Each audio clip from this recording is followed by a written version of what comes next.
Bonsoir à tous, bienvenue dans le 23h, les titres pour démarrer. La deuxième journée de l'Assemblée pour le développement économique de l'Afrique s'est tenue ce jeudi à Abidjan.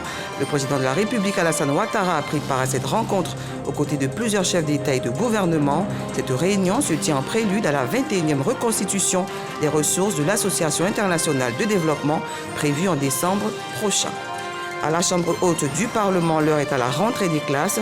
Ce jeudi à Yamoussoukro, le vice-président de la République était présent à l'ouverture de la deuxième session ordinaire du Sénat de Côte d'Ivoire. Principal ordre du jour, le discours d'orientation prononcé par la présidente de l'institution. Kanja Camara s'est également prononcé sur la vie de la nation. Et c'est une très bonne nouvelle pour les acteurs de la filière café-cacao. La Côte d'Ivoire reçoit le soutien d'investisseurs singapouriens. Un partenariat d'accord a été signé en présence du ministre d'État, ministre de l'Agriculture, pour matérialiser cette volonté. Merci de votre attention.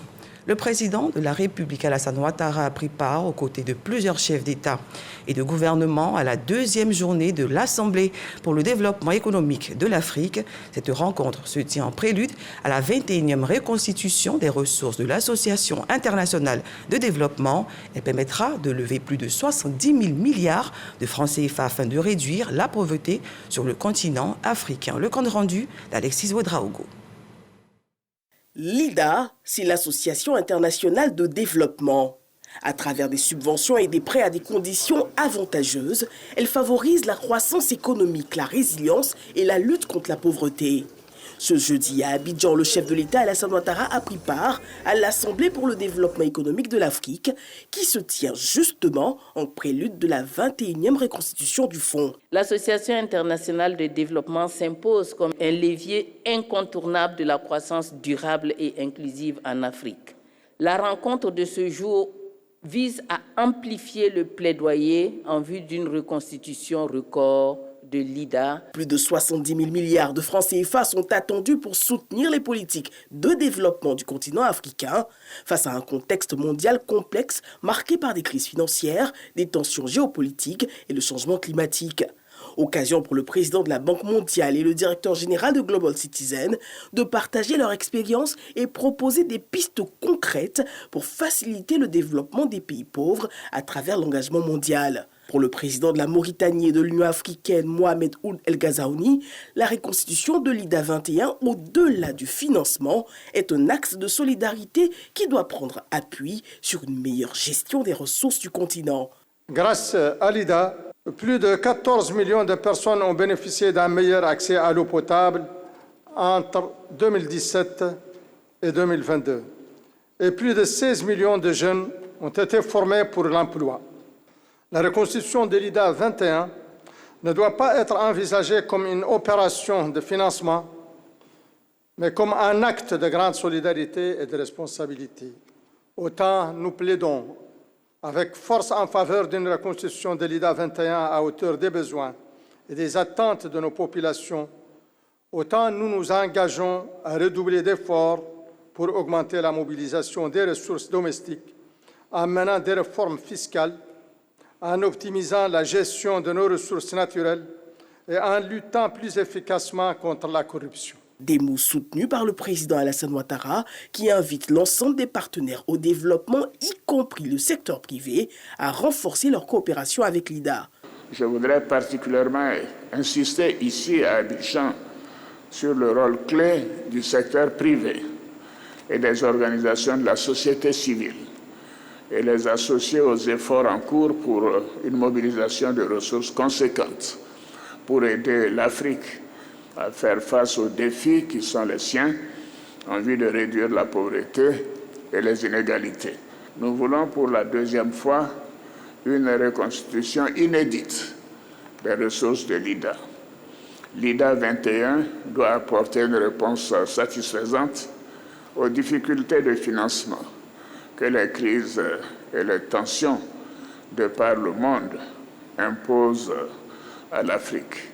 Le chef de l'État a aussi porté un plaidoyer, celui en faveur d'un investissement massif dans la formation et l'emploi des jeunes. C'est vrai que l'on commence par les infrastructures et toute une série de choses pour la transformation de nos économies, Mais nous avons tout à l'heure commencé un entretien sur la nécessité de soutenir cette jeunesse pour qu'elle ait plus d'espoir, qu'elle ne se sente pas abandonnée ou attirée par des horizons qui en fait ne constituent pas des solutions.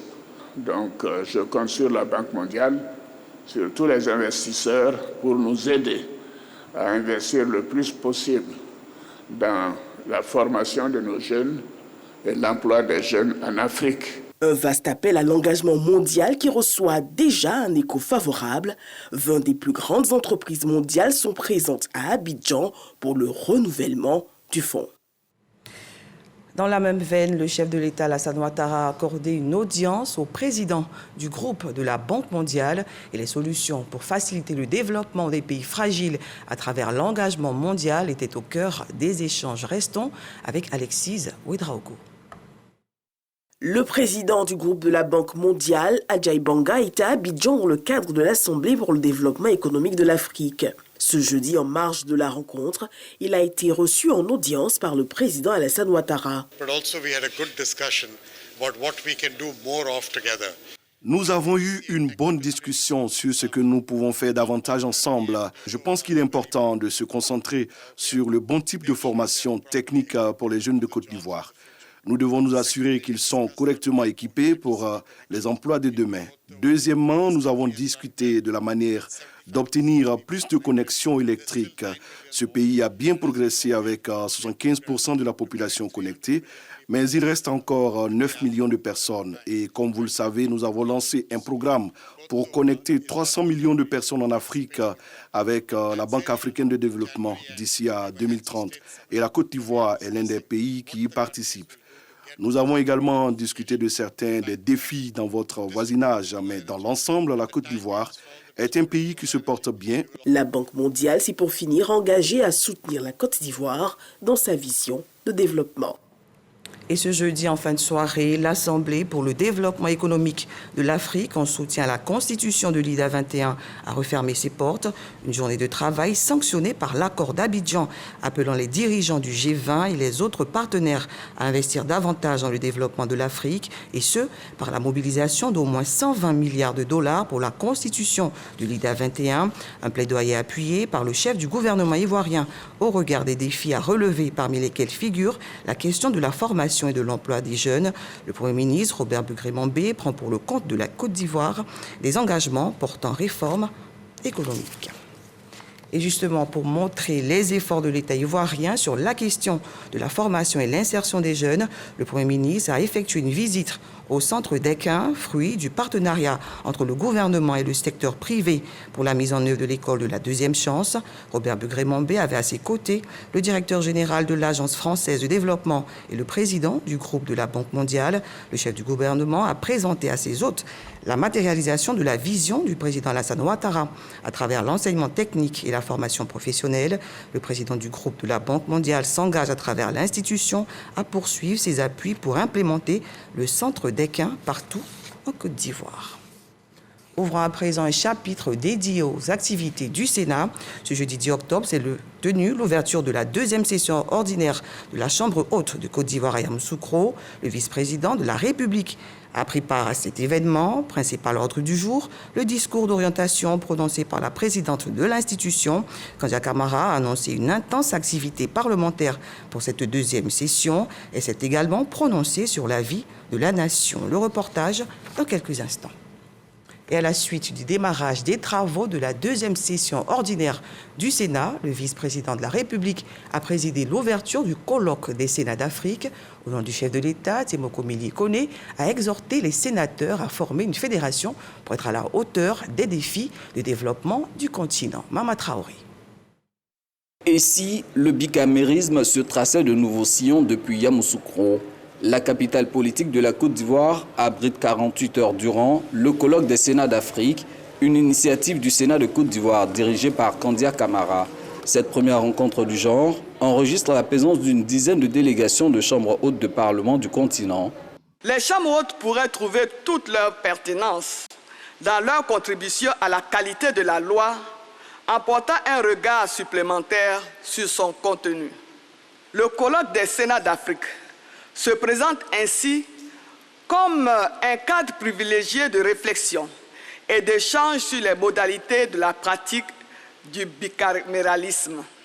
Tour à tour, les présidents de Sénat africains présents se succèdent au pupitre. Un point commun notable dans leur déclaration, l'idée de fédérer les Sénats d'Afrique autour d'une association demeure une nécessité. Les hautes chambres parlementaires d'Afrique, de par leur qualité de représentants directs des territoires, devront désormais se transformer en véritables acteurs de développement aux côtés des instances des pouvoirs exécutifs. Dans cette perspective, la pratique du bicaméralisme parlementaire en Afrique relève d'une exigence de la dynamique mondiale de développement au sein de laquelle le renforcement du rôle des territoires devient une nécessité. L'Afrique doit poursuivre son ascension en termes de diplomatie parlementaire et le Sénat ou la Chambre haute a un rôle crucial à jouer dans cette avancée majeure que nous voulons atteindre. De surcroît, l'intégration régionale sur le continent africain doit être renforcée davantage car c'est un gage de développement de nos pays respectifs. Le Sénat de France, par la voix de son président Gérard Larcher, invité d'honneur de ce colloque, soutient que les Sénats sont d'une utilité avérée pour le développement des sociétés africaines. Les associations qui regroupent nos Sénats dans un continent sont des facteurs d'apaisement politique, de paix sociale et de dialogue. C'est notre vocation. Alors, en choisissant ces lieux, Madame la Présidente, vous nous invitez collectivement à l'exigence. Au fond, mettre nos pas dans le sillage du grand homme d'État que fut Félix Houphouët-Boigny pour la Côte d'Ivoire, pour l'Afrique et pour la France. Venu porter la voix du président Alassane Ouattara à ce colloque, le vice-président de la République, Tiemokoe Ilekone, exhorte les sénateurs africains à une coopération mutuelle. La diplomatie parlementaire se doit de jouer un rôle important dans le rapprochement des peuples et le règlement pacifique des conflits, non seulement en Afrique, mais aussi dans le monde. Il s'agit là d'un devoir de solidarité internationale dont l'objectif est de prévenir les conséquences souvent dramatiques des crises et des conflits armés dont les populations sont les premières victimes. Plus que jamais, notre continent, l'Afrique, a besoin de paix et de sécurité. Condition préalable à tout développement durable, c'est une mission que je souhaite voir les Sénats accomplir pleinement à travers une coopération renforcée dans les années à venir. Ce défi ne pourra être relevé qu'à travers une collaboration accrue entre nos chambres hautes. Axé sur le thème « Idées du Sénat et expérience sénatoriale en Afrique », ce colloque sera marqué par des panels de haut niveau et des conférences. Et ce colloque des Sénats d'Afrique met en avant tous ces pays qui ont en commun le bicaméralisme et surtout leur désir ardent de se mettre ensemble pour aller de l'avant. L'idée est de la Côte d'Ivoire et l'objectif premier est de mettre sur pied l'association des Sénats d'Afrique. Mais comment y parvenir? Quelle méthodologie pour y arriver? Les précisions de Kader Sogodogo. La grande famille du bicaméralisme, notamment les chambres hautes de Parlement d'Afrique, sont en Côte d'Ivoire. À Yamoussoukro, ces pays prennent part au tout premier colloque des Sénats d'Afrique. Une idée qui a germé et mûri et qui est en train de faire son chemin. En accueillant sur son sol ce colloque, la Côte d'Ivoire, qui endosse sa mise en œuvre, se veut le point de départ de cette union qui doit aboutir à la naissance d'une association. Il s'agit d'abord de donner une véritable lisibilité et une visibilité du Sénat de Côte d'Ivoire et des Sénats dans le monde entier pour que le citoyen lambda sache à quoi sert le Sénat, comment fonctionne le Sénat, qui fait fonctionner le Sénat et pour qui le Sénat fonctionne. Quels sont les grands axes de ce colloque? La méthodologie de ce colloque repose d'abord sur des panels en conférence plénière et autour de 3 grands thèmes. Le premier grand thème, nous allons partir de l'Antiquité romaine et l'Antiquité africaine, puisqu'il y a l'Afrique précoloniale, jusqu'à nos jours. Le second élément, c'est comment les Sénats fonctionnent utile. Et c'est à ce niveau-là que les sénateurs de Côte d'Ivoire vont venir en apprendre de l'expérience des autres Sénats. Le troisième, c'est quel est l'avenir des Sénats en Afrique? À quoi doit-on s'attendre à l'issue de ce colloque? Nous allons éditer les actes du colloque et les actes seront diffusés à tous les participants et tous les pays qui sont venus pour que chacun s'approprie les recommandations et tout ce qui a été dit dans le colloque. Le colloque des Sénats d'Afrique bénéficie de la présence de la France à travers son président du Sénat, Gérard Larcher. La France fête bientôt le 151e anniversaire de son Sénat.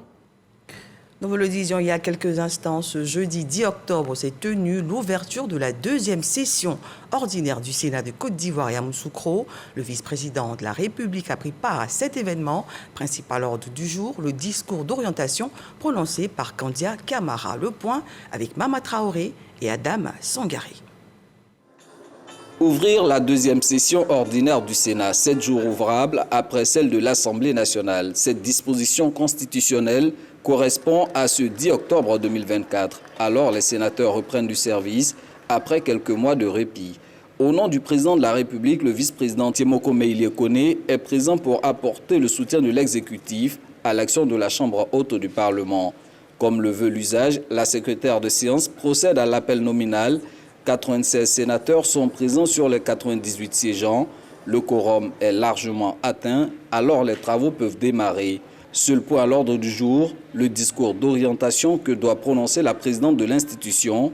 Kandia Camara prévient ses pairs que la tâche sera intense lors de cette session. Au titre de la mise en œuvre de notre mission de législation, outre les différents projets de loi de finances, nous aurons à examiner dans les prochaines semaines 4 projets de loi déjà enregistrés sur le bureau de notre institution, notamment ceux ayant trait au code de déontologie de la profession infirmière et des professions de sage-femme et de maïeuticien. Au titre de la représentation des Ivoiriens établis hors de Côte d'Ivoire, je voudrais annoncer l'organisation du Forum de la diaspora du 12 au 14 novembre 2024. Il convient d'indiquer que le Sénat demeure très attentif au renforcement des liens entre la Côte d'Ivoire et l'ensemble de ses citoyens établis à l'étranger. Cette ouverture de session est le lieu pour la Chambre haute du Parlement de se prononcer sur l'actualité en milieu universitaire. Le Sénat de la République de Côte d'Ivoire déplore la violence en milieu universitaire qui occasionne parfois des pertes en vie humaine.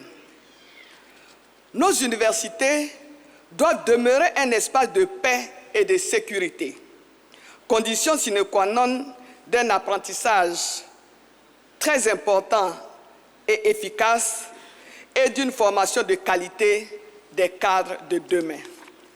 Nous encourageons le gouvernement de Côte d'Ivoire à prendre les dispositions idoines pour maintenir les conditions propices aux études en milieu universitaire et scolaire.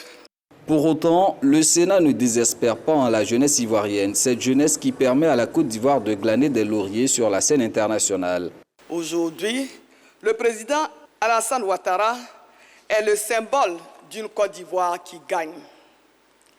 La Côte d'Ivoire est vainqueur de la 34e édition de la Coupe d'Afrique des Nations de football, organisée sur son sol du 13 janvier au 11 février 2024. La Côte d'Ivoire a été récompensée d'une médaille de bronze remportée aux Jeux olympiques de Paris. La Côte d'Ivoire est vainqueur de la première édition de la Coupe du monde de Maracana, Maramonde 2024. La Côte d'Ivoire est championne du monde de dictée à la 24e session du concours international de la dictée Paul Gérin-Lajoie. Je voudrais ici et solennellement adresser les vives félicitations de la représentation nationale à Monsieur le Président de la République. Si la Côte d'Ivoire rayonne tant dans les compétitions sportives, elle doit être capable de le faire dans les compétitions électorales. Dans exactement 12 mois, le peuple ivoirien sera appelé aux urnes dans le cadre de l'élection présidentielle. Dans cette perspective, j'invite une fois de plus, l'ensemble des acteurs politiques à s'inscrire dans une dynamique de responsabilité en veillant à privilégier en toutes circonstances l'intérêt supérieur de la nation. La deuxième session, dite session budgétaire, est ainsi ouverte. Elle sera notamment consacrée à l'examen du projet de loi de finances portant budget de l'État pour l'année 2025. Le calendrier des travaux parlementaires sera soumis à l'approbation des sénateurs lors d'une séance publique prévue pour le mardi 15 octobre. Cette reprise des activités du Sénat est consécutive à 4 mois de vacances. Mais où étaient les sénateurs de Côte d'Ivoire pendant cette période? Quelles étaient leurs occupations? Élément de réponse avec Kader Sogodoko. C'est fini les vacances. Les sénateurs sont de retour à Yamoussoukro pour l'examen des projets de loi et autres activités parlementaires. Durant les vacances, le temps était au repos, mais également au rapprochement avec les populations. Je me suis appliquée à prendre soin particulièrement de ma famille et de moi-même. J'ai eu le bonheur de voyager. Plusieurs activités ont été menées.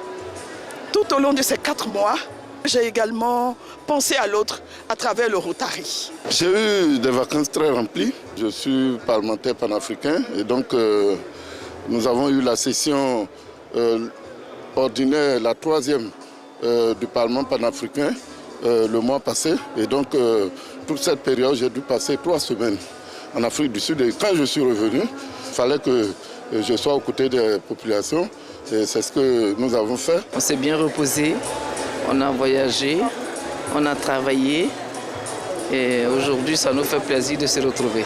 Le groupe parlementaire RHDP, le seul au Sénat, n'a pas chômé durant ses vacances.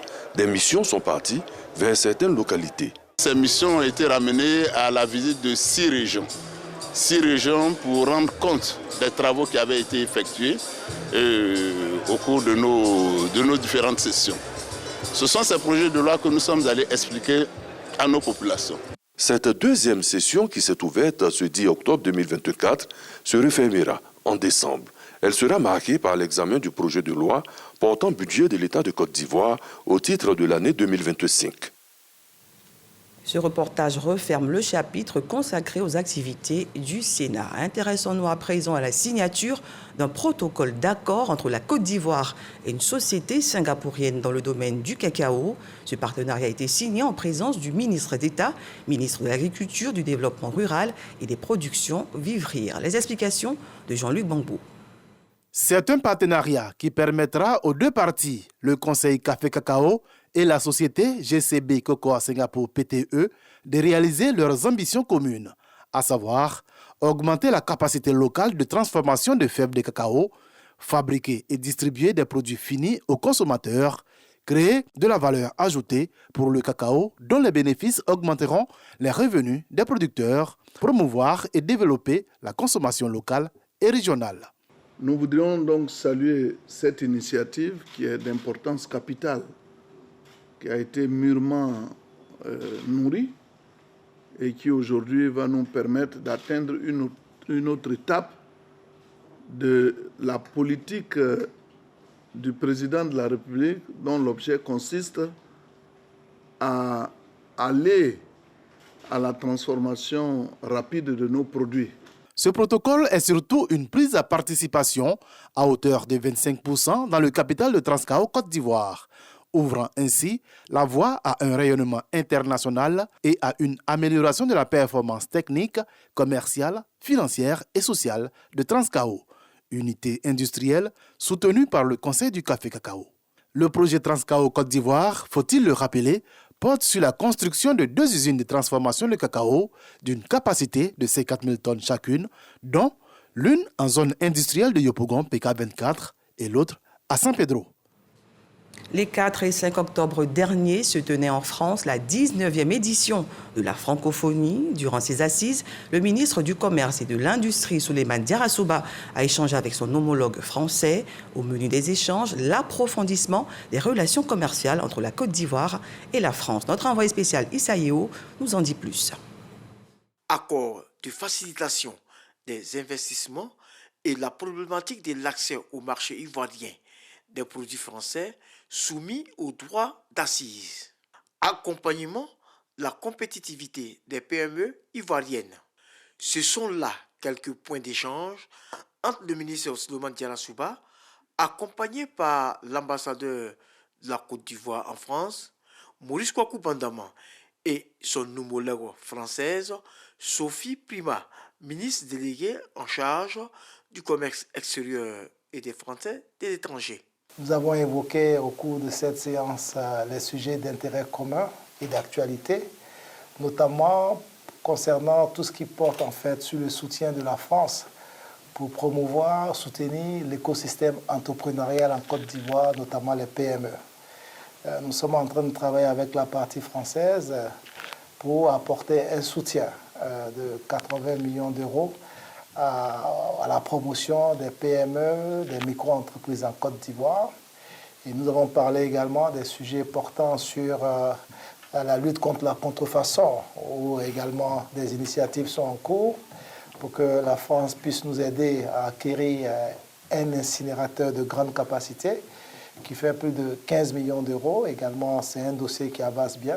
Nous avons de beaux chantiers en Côte d'Ivoire qui viennent notamment sur les infrastructures lourdes, je pense au métro d'Abidjan, mais je pense, comme vous l'avez dit, aussi au soutien au travers de l'Agence française de développement de l'ensemble de votre tissu de PME et de PMI qui est là pour apporter, irriguer le développement économique dans l'ensemble de la Côte d'Ivoire, sur l'ensemble des territoires, à destination des plus jeunes, de ceux qui veulent créer.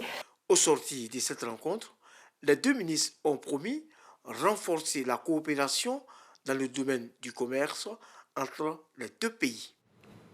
Le mois d'octobre est le mois dédié à la lutte contre le cancer du sein et pour accompagner cet élan, le réseau des médias africains pour la promotion de la santé et de l'environnement et la RTI ensemble pour dire non à cette maladie, une campagne de dépistage du cancer du sein et du col de l'utérus dénommée Octobre Rose a démarré ce jeudi au siège de la RTI à Cocody. Le point avec Naomi Mokla et Didier Nguessan. 10 personnes en moyenne meurent du cancer du sein chaque jour en Côte d'Ivoire, ce qui équivaut selon le ministère de la Santé à 3306 cas diagnostiqués en 2020. Plus de la moitié de ces cas décèdent. Chaque année, à l'occasion d'Octobre Rose, mois dédié à la lutte contre le cancer du sein, le réseau des médias africains pour la promotion de la santé et de l'environnement, REMAPSEN, et la radiodiffusion télévision ivoirienne, RTI, organisent une campagne de dépistage. J'invite mes sœurs pour venir se faire dépister. Le gouvernement a mis gratuitement les vaccins contre le HPV à disposition. Et la population cible, c'est les jeunes filles de 9 ans. Si nous commençons déjà à vacciner nos jeunes filles de 9 ans, nous pourrons éradiquer le cancer du col. Un personnel en bonne santé est bénéfique pour l'employeur en termes de ressources humaines et financières. Au-delà de cette campagne, des gestes simples au quotidien permettent d'éviter le cancer du sein. Aucune femme ne doit ignorer l'information sur le cancer du sein aujourd'hui. Parce que dépister tôt, le cancer du sein se guérit. La direction générale a été associée avec le REPMACI et les FAPSI pour sensibiliser l'ensemble de la population, surtout nos mamans, nos femmes, sur la question liée au cancer du sein et au cancer du col de l'utérus. Aujourd'hui, il est possible de guérir du cancer tant qu'on se prend en charge très tôt. La campagne de sensibilisation et de dépistage du cancer du sein et du col de l'utérus se tient sur 2 jours autour du thème « Dépister tôt, le cancer du sein se guérit ». Dans l'actualité, le ministère de la Femme, de la Famille et de l'Enfant a procédé au lancement de la rentrée scolaire 2024-2025 des institutions de formation et d'éducation féminine IFEF. Engagement de tous pour des réformes des IFEF réussies, thème retenu cette année. La cérémonie de lancement s'est déroulée ce jeudi 10 octobre à l'IFEF de la commune de Port-Pouilly. Les élections présidentielles de 2025 se préparent activement. Plusieurs mouvements et associations proches du RHDP se démarquent grâce à leur intérêt et action en faveur du parti. Force 2015, présidée par le député Charles Niaoré, vient de présenter sa matrice d'activité à ses militants venus de plusieurs villes du pays. Olivier Kra, Jean-Marc Djadji. Valider la matrice d'action pour la période 2024-2025, mettre en place des stratégies pour la victoire du RHDP à l'élection présidentielle de 2025. Voici les réflexions à l'occasion du lancement des activités du mouvement Force 2015. Face à la jeunesse et au cadre du parti, le président de ce mouvement politique, Charles Niaoré, s'engage à relever les défis liés à la mobilisation des militants. Notre mission à la FORCE 2015, c'est de faire en sorte que toutes les grandes actions du président Alassane Ouattara soient mises en avant pour montrer aux Ivoiriens que la chance que nous avons d'avoir Alassane Ouattara, nous ne devons pas la gâcher. Et parce que nous avons envie que notre nation connaisse le développement dont nous rêvons, nous devons rester dans la dynamique du président Alassane Ouattara. La FORCE 2015 se donne pour obligation d'être partout. Les actions de Force 2015 bénéficient de l'appui des cadres du RHDP. Nous leur avons demandé de s'investir dans les opérations d'enrôlement des nouveaux majeurs primo-votants en cours en ce moment. Nous leur avons demandé de reprendre toute leur place sur le terrain. Dans les prochains jours, le mouvement Force 2015 entend organiser des séances de formation à l'endroit des jeunes du RHDP sur toute l'étendue du territoire national. Dernière info de ce journal, montée des eaux à N'Djamena. Le Tchad a besoin en urgence d'un appui externe. La crue a emporté des maisons, du bétail et inondé des cultures. C'est le constat d'une montée des eaux alimentée par les récentes pluies diluviennes dans la capitale tchadienne. Au total, 576 morts et 1,9 million de sinistrés dans ce pays depuis juillet 2024 dû aux dégâts des eaux. Les eaux du Chari ne cessent de monter et ont atteint hier mercredi un niveau record de 8,18 mètres. Selon les mesures officielles, le Premier ministre tchadien a d'ailleurs averti lors d'une réunion de crise que chaque minute est précieuse. C'est la fin de ce journal. Merci de nous avoir suivis. À demain, 23h.